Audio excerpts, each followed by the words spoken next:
there, it's Natasha and thank you so much for joining me today.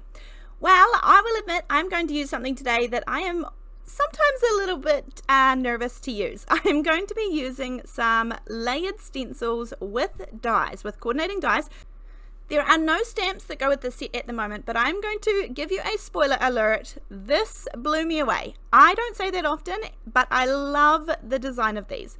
Now, with these stencils, I don't usually like these things. I don't really like lining things up. I am not very good at it, and I like to get things pretty straight, and so I guess it frustrates me. But these are awesome because all you have to do is find any corner that you can put it into. I happen to be using my trimmer, and don't ask why, but this was just the first thing I put my hands on that had a kind of square 90-degree angle that I could put something into. And so I have put the paper underneath, and I have just taped the stencil with some really low tack tape, mint tape up the top, tacked it down in place, and then I'm going over all of the flowers with the lightest pink. This happens to be the spun sugar of the oxides. I'm doing my lightest yellow for the centers. In my head, I think these are daisies, but I'm not sure.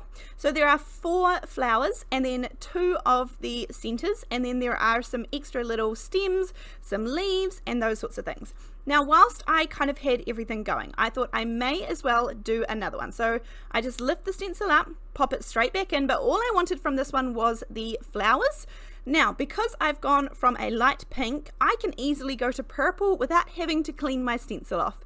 Now, this is one of those things that I like doing. I don't want to have to clean my stencil in between every single one because I guess I just like to be efficient with my time. And so I'm doing a light purple. This one here happens to be shaded lilac, and I really just shift these around to get the 2 centers as well.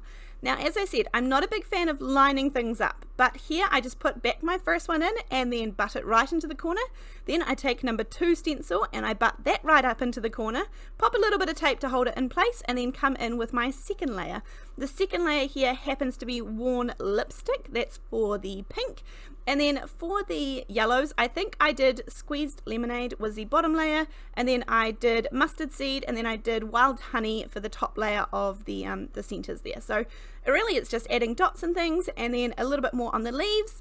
I really like the design of these flowers, and I actually see that she has a couple of these types of sets, so I'm tempted to purchase the other one as well. This one was a fairly reasonable price. They come from Elena Crafts, and she has designers that design all of these, and it is a small family business, so I have been really enjoying this one. And again, this is where I'm going to pop my purple one in. Because I used pink beforehand, I am okay to go ahead and use my purple. I don't get any cross contamination even on my finger daubers, so that doesn't bother me too much. There's not enough that I can even see it on the dauber, so that's good. I come in and add my second layer, and everything is kind of starting to take shape. Now, I think probably I was nervous with the dies. Of course, you could die cut the dies first and then pop them into the little spaces so that you could stencil them, but I decided to do it this way around. I really just wanted to see how this was going to work out, and honestly I didn't have a lot of faith because this is not something I use very much of. Probably I tend to avoid these because I like things to line up. I don't like to have to kind of turn and turn and turn and turn until it lines up. So yeah, these were just very, very easy. And then when it came to adding the dies on top, I was nervous about lining those up as well. Well, it was a breeze and that's unusual for me. So I really like this set. I also really like that it barely gives a white border around the outside of the flowers and the items that you die cut out. So that worked well for me too. Now at the moment we've already done our 3rd layer, and on the pink ones this is Villainous Potion. This is going to be the last layer for the purples, and I kind of was thinking, okay, I mean I like the look of these, but we'll see because they're not kind of put together yet. And so yeah, when it came to this part, I am going to pop the dies down. I have to do a couple of passes of some of the things because obviously I did more than just one of the stencil, but I was really happy with the different colors and the different layers, how easy it was. I loved not having to line them up. That was really easy. And then these just I mean, I'm not even, remember when I am crafting, I don't even get to look over top of the image because the camera and the lights and all of these things are there. So I'm just looking from the side, and I thought these did really, really well. I love that there is barely a white line around the outside, and these things here are very obvious which one fits in which one. And I think they start to come together really nicely. I did realize that I only cut out one stem and that I was going to need more. So this, instead of going through the process of using the stencils, which I had already cleaned off at this point, I'm just simply going to do this big long green thing and then cut strips of this, and this will be my stems. I'm sorry I keep going off camera. I originally wasn't going to include this footage because it's so simple, but I just wanted to show you that that's how quick and easy it was. I did not spend much time at all.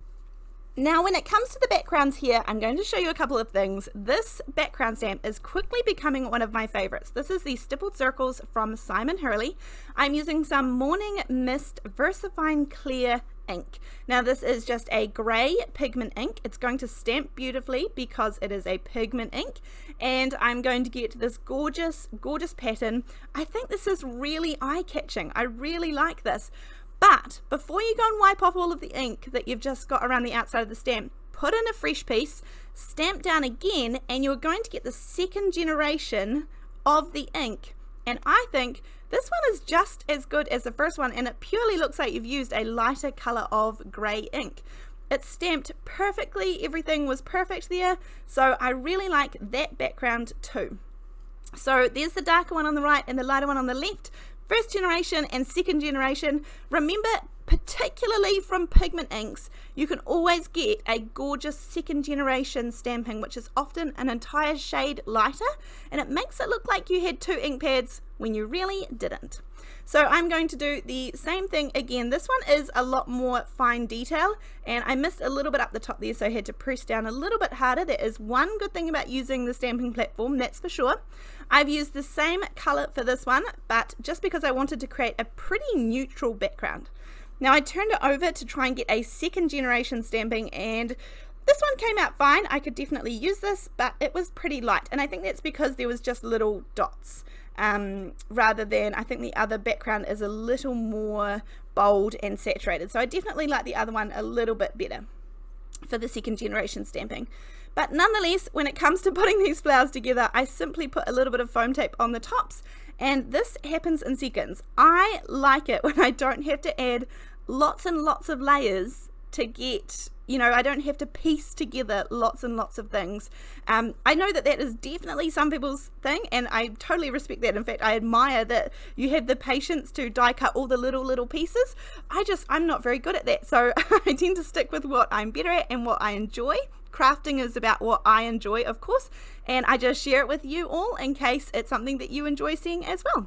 Now the little green bits here that go on the bottom, this just finishes off these really nicely, and everything matches perfectly. I was so impressed when I put these together, how they kind of felt like it completed the picture. I was really impressed anyhow. Now with these backgrounds here, I mean, these cards that I end up making today might be some of my absolute favorites. I am going to round off the corners just to soften the look a little bit more. And then at this point, I thought I really wanted to have a border because there's so much white in my backgrounds here that when I put these down onto the card base, it's going to be kind of white on white as well. And I like a very definitive little border. But as per usual, I like doing my little trick here. But I've already rounded the corners, and so that means because I'm using a straight piece of mint tape that I'm going to get this weird kind of corner where the corner is actually, the actual paper is rounded, but my inking is going to leave a 90-degree angle for the corner. So I'm going to show you how I fix that as well and make it look like it had rounded corners the whole time. So out of my little die cut piece here, I cut a little scrap square. I'm using the corner bit there, so it's going to be that perfect 90-degree angle. I use my corner chomper just like before to chomp one of the corners. That's all I need. And then I'm going to give you a close-up here. All you do is hold it in the corner, and so you line up the two sides, and then you're going to ink that extra little bit, and if I move it just down, you can see that now it has a perfectly rounded corner. If you wanted to, you could also just use another piece of paper or cardstock behind your front panel. That would work fine too. but this is just a way that I can add ink and I don't have to add a whole extra layer of paper. It makes the card lighter, but it is completely personal preference. Now this stamp set here is the Garden Blooms stamp set from Julie Hickey Designs, and I love the sentiments in this one. I've got wishing you a wonderful day, and I also have the quick and easy happy birthday there too. This one creates a gorgeous long strip, and sometimes I do love a little long sentiment, a kind of long strip. I think these work really well for cards. Now I chose to use the second generation stamping of the stippled circles on the left, and then I used the first generation for the one on the right. So you can see that I didn't waste the cardstock because I just used the other side and chose which one I liked, and then that was going to be at the front. I decided I didn't want to add any more dimension to these, so I was happy to lay these flat with some liquid glue. This is the multi-medium, the Ranger multi-medium in the matte finish. That way, if anything oozes out the side or anything like that, it's going to be completely matte. You'll never be able to see that there was glue there. They'll leave no shine or no sheen, which is really important when I'm card making. And then here I'm just playing around with what I thought I wanted and decided to use a couple of different kinds. I'm going to have some leftover flowers if I would like to create another one as well. Now here are my little homemade stems, which don't look too different from the stenciled ones either, so you couldn't really tell that I just added some green to a cardstock and cut them with some scissors. That way you can make them exactly how long you want them and kind of curve in whichever direction you want them to go. And I really just stick them underneath the flowers, cut them off at the ends where I think I want them to kind of curve around and measure them. But really, I just eyeball everything and then I adjust where the flower head goes, because I'm not a big fan of measuring things. So I tend to just stick them down and then add things on top, see if I can make it look right. So again, I'm able to add just a little bit of that liquid glue, and it's one of the reasons why I like this one so much is because it has a very, very strong hold. But I can also make sure that if it squirts out the side or it seeps out the side, then it's not going to ruin it with the shine from the glue. Now there were leaves that I cut out and inked, and I just have a couple of them, so I need to decide where they're going to go. As with putting all cards together, I had no design in mind for creating these cards. I just play around, I move things around, see where I think they could go, see where I think they look nice to my eye, and then I pop them down. So when I began this, creating the daisies or the flowers, I had no idea what I was going to do. Now I realize that daisies may not be purple and pink, but we have that ability to create whatever we want when we are card making, and I don't think anybody's going to specifically question me when I give these out, so I'm okay with that. Now I started with this first happy birthday one here, and I inked up the edges and I didn't like it at all, so I actually cut out the other one that I stamped and I'm going to ink that one up. But this one, that gorgeous long sentiment, is going to fit perfectly across the center there. Then I'm going to take this little piece of scrap, put some of the morning mist color from that we used in the backgrounds, and then I'm going to take the other little happy birthday, pop that down, and this way it'll give it a really nice border. When I had cut it out, I didn't leave enough room to ink a border, so that's why I had to use a second piece of cardstock, but that's okay. These are very, very simple cards, but I absolutely love how the stencils and dies turned out. I was really, really pleased with these. So I hope that this has inspired you. If it has, then I would love you to share your creations over on our Facebook page. It's called Come Crafting with Natasha, and we have an amazing big support group there. I will link everything down in the description box below. Other than that, thank you so much. Thank you, and thank you again. And I really look forward to seeing you in the next video. Bye.